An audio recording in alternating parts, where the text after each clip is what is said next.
Week 26, Wednesday. A reading from the letter of Saint Polycarp to the Philippians. Let us run in faith and holiness.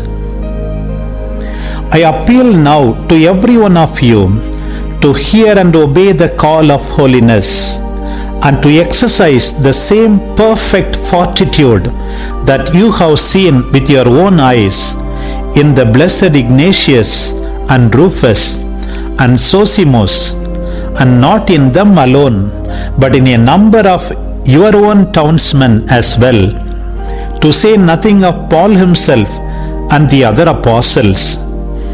Be very sure that the course of these men was not run in vain, but faithfully and honorably, and that they have now reached a well-earned place at the side of the Lord, whose pains they have shared.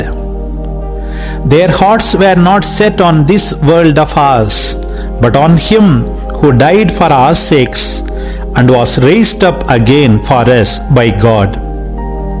Stand firm then in these ways, taking the Lord for your example. Be fixed and unshaken in your faith. Care for each other with a brother's love, and make common cause for the truth.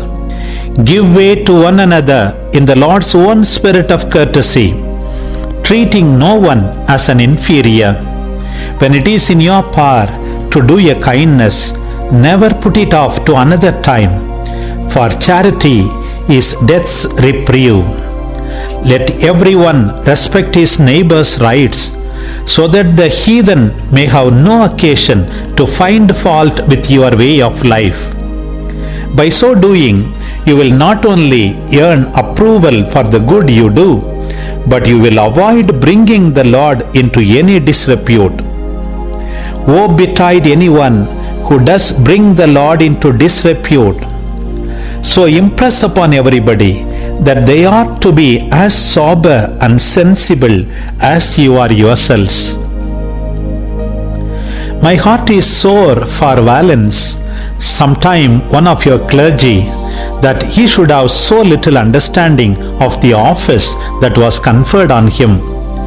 It moves me to warn you earnestly against any excessive fondness for money, and to insist upon your absolute probity and integrity.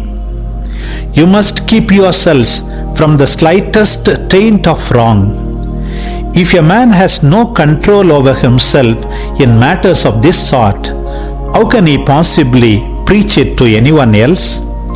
If he fails to rise above the love of money, he will find himself corrupted by the worship of his idol, and be classed with the heathen who know nothing of the divine judgment. Do we not know, Paul teaches us, that it is God's people who are to judge the world? I am not saying that I have seen or heard of anything of the sort among yourselves, you with whom the blessed Paul labored, and who were his letters of commendation in those early days, and of whom he made his boast in all those churches where alone God was then known, in the time before we ourselves had received the knowledge of him. I feel the deepest sorrow for that man and his wife. May the Lord grant them real repentance. You too, for your part, must not be over severe with them, for people of that kind are not to be looked on as enemies.